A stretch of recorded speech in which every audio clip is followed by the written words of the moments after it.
Mengingat Kota Palembang sebagai kota tertua di Indonesia yang di dalamnya menjunjung nilai serta norma-norma Islam, Palembang dengan tegas menolak keberadaan serta penyebaran LGBT di bumi Sriwijaya. Bentuk aksi penolakan LGBT, pemerintah Kota Palembang bersama tokoh agama, tokoh masyarakat, alim ulama deklarasikan penolakan penyimpangan akibat LGBT. Hal ini selaras dengan Peraturan Presiden Nomor 111 Tahun 2025 yang menempatkan penyebaran budaya LGBT sebagai salah satu ancaman non-militer terhadap ideologi dan ketahanan sosial.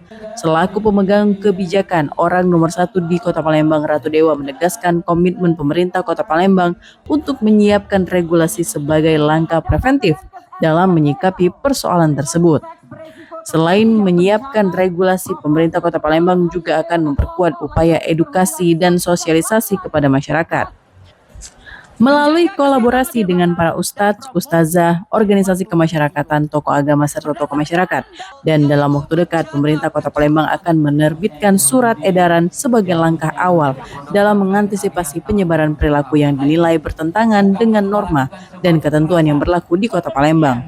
Hari ini kita ingin mensosialisasikan itu sekaligus kita sudah mendapatkan banyak dukungan dan bersinergi kolaborasi bersama dengan para ustadz, ustazah, ormas, terus dari seluruh tokoh masyarakat, tokoh agama juga hadir di pelataran Masjid Agung ini. Kita ingin membuat setelah ada komitmen bersama-sama, kita sudah menyiapkan rencana untuk membuat sebuah regulasi, baik itu peraturan daerah maupun dari sisi perwalinya. Dan dalam waktu dekat akan kami buat segera edaran untuk antisipasi terhadap penyebaran LGBT yang ada di Palembang ini.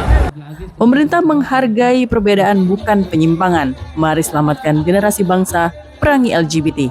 Dari Palembang, Sumatera Selatan, Erwin Setiawan, iNews melaporkan.